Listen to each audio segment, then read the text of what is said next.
In orthopaedics let's discuss the complications of fractures.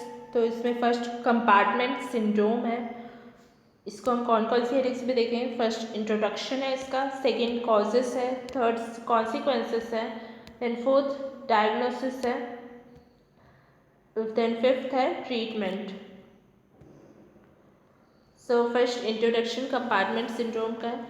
तो ये क्या होता है, राइज इन प्रेशर होता है विद इन द कंपार्टमेंट्स, जो कि एनक्लोज किया जाता है बोन्स से, फेशिया से एंड इंटरओशियस मेम्ब्रेन से। एंड इसकी वजह से क्या होता है, जियोपार्टाइज कर देते हैं ये blood supply to the muscles and nerves within the compartment. So rise in pressure within the compartments enclosed by bones, fascia and interosseous membranes, which may jeopardize the blood supply to muscles and nerves within the compartment. ये होता है compartment syndrome. Then second इसके causes क्या होते हैं। तो first कोई भी injury जिसकी वजह से muscle edema हो। Second fracture hematoma हो सकता है within the compartment. Then third compartment ischemia हो सकता है जिसकी वजह से मसल ईडिमा हो गया हो। सो ये इसके कॉजेस है। देन थर्ड कॉन्सिक्वेंसेस है। तो फर्स्ट एक विशियस साइकिल फॉर्म हो जाता है जो फिगर 7.2 में दिख रहा है। ये कंटिन्यू होता है टिल द टोटल वस्कुलरिटी जियोपार्डाइज्ड। तो मसल एंड नर्व्स की जब तक की टोटल वस्कुलरिटी जियोपार्डाइज नहीं हो जाती तब तक ये विशियस साइकिल चलता रहता है। तो इसका एक फिगर है।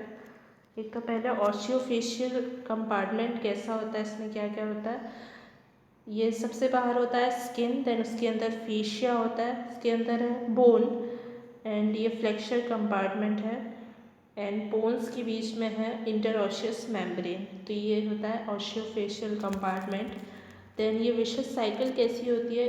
तो पहले ट्रॉमा होता है तो उसकी वजह से मसल इस्चीमिया हो जाता है, मतलब ऑक्सीजन डिलीवर नहीं हो पाता है मसल में, उसकी वजह से हिस्टामिन रिलीज़ होता है एंड कैपिलरी की परमिएबिलिटी बढ़ जाती है हिस्टामिन से। उसकी वजह से क्या होता है कि इंट्रामस्कुलर ईडिमा होता है, मसल के अंदर ईडिमा होने लगता है एंड वीनस ऑक्लूजन के कारण भी ऐसा होता है।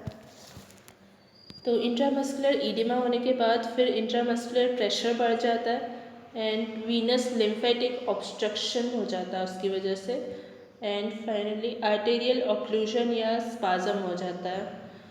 तो आर्टेरियल ऑक्लूजन या स्पाज़म होने की वजह से अगेन मसल इस्चीमिया हो जाता है, मतलब मसल को ऑक्सीजन डिलीवर नहीं हो पाता है। तो ये कीटोन एंड ग्रीन साइकिल है कंपार्टमेंट सिंड्रोम के लिए। ये विशियस साइकिल चलती रहती है जब तक कि कंप्लीट वस्कुलराइजेशन जो है जियोपार्डाइज नहीं हो जाता। देन कॉन्सिक्वेंसेस इसके और क्या होता है। सेकेंड, ये विशियस साइकिल जो रहती है ना उसकी वजह से क्या क्या होता है, मसल नेक्रोसिस होता है और नर्व डैमेज होता है। तो मसल नेक्रोसिस की वजह से वो हील होता है फिर फाइब्रोसिस से एंड फाइनली वो कॉन्ट्रैक्चर कॉज करता है एंड नर्व डैमेज की वजह से मोटर एंड सेंसरी लॉस होता है। देन फोर्थ इसका डायग्नोसिस है कंपार्टमेंट सिंड्रोम का, कैसे करते हैं। फर्स्ट एक तो साइंस दिखते हैं इसके, एक्सेसिव पेन होता है और रिलीव नहीं हो पाता है एनाल्जेसिक्स के साथ भी पेशेंट ये कंप्लेन लेके आता है।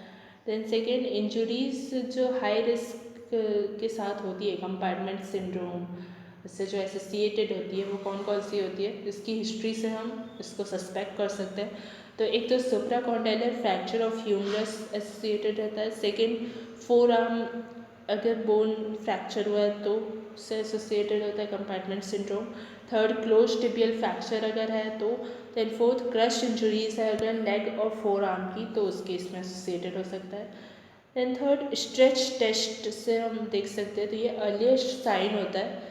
तो इसका एग्जाम्पल क्या है, स्ट्रेच टेस्ट में क्या किया जाता है, इसमें ये देखा जाता है कि स्टीमिक मसल्स जो है जब स्ट्रेच की जाती है तो वो पेन को राइज दे रही है या नहीं। तो अगर ये पॉजिटिव आता है ये साइन तो उसकी वजह से पेन होता है।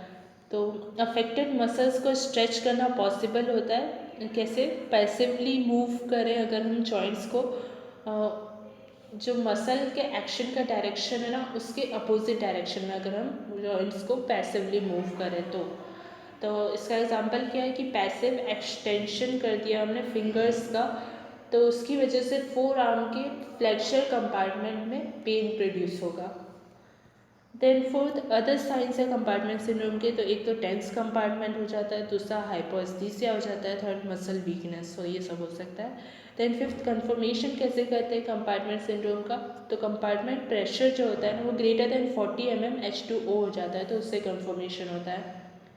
नाउ फिफ्थ ट्रीटमेंट कैसे, तो एक तो क्लोज वॉच करते हैं हम इम्पेंडिंग साइंस के लिए, सेकेंड प्रिवेंटिव मेजर्स लेते हैं, तो उसमें एक तो लिम्ब का एलिवेशन करते हैं एंड दूसरा एक्टिव फिंगर मूवमेंट कराते हैं। तो जल्दी से जल्दी जब भी पेशेंट आता है तो उसको ये स्टार्ट करना होता है जिससे कि प्रिवेंशन कर सकें हम कंपार्टमेंट सिंड्रोम का।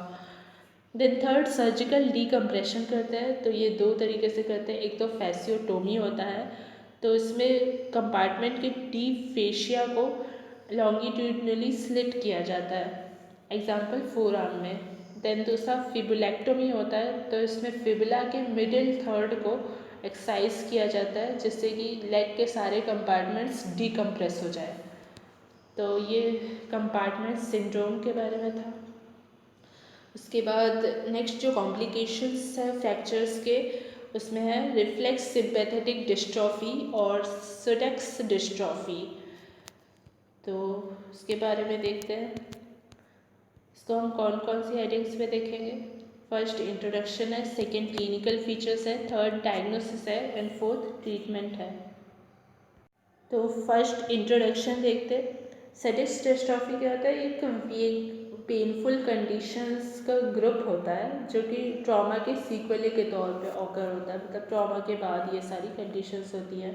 देन सेकंड क्लिनिकल फीचर्स क्या होते हैं सटेक्स डिस्ट्रॉफी के, फर्स्ट पेन होता है, देन हाइपस्थेसिया साथ में होता है, एक्सेसिव मतलब सेंसेशंस आ जाते हैं वहाँ पे, प्लस टेंडरनेस होता है, छूने से दर्द होता है वहाँ पे, साथ में स्वेलिंग सूजन आ जाती है। देन सेकेंड अर्ली स्टेज में क्या होता है सटेक्स डिस्ट्रॉफी में, स्किन जो है रेड शाइनी एंड वार्म हो जाती है।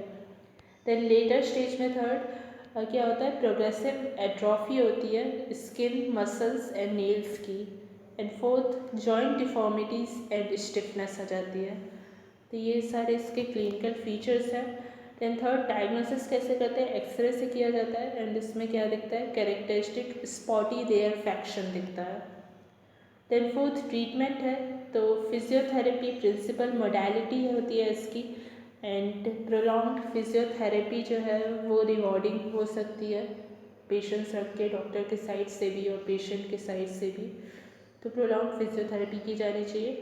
Then second operation and forceful mobilisation को अवॉइड किया जाता है क्योंकि फर्दर ट्रॉमा अगर रहता दिया गया पेशेंट को अगर, तो वो डेट्रीमेंटल हो सकता है। देन थर्ड बीटा ब्लॉकर्स दिए जाते हैं कुछ केसेस में, एंड फोर्थ रेजिस्टेंट केसेस में सिंपैथेटिक ब्लॉक्स को प्रेफर किया जाता है। सो ये थे complications of fractures. Thanks for watching.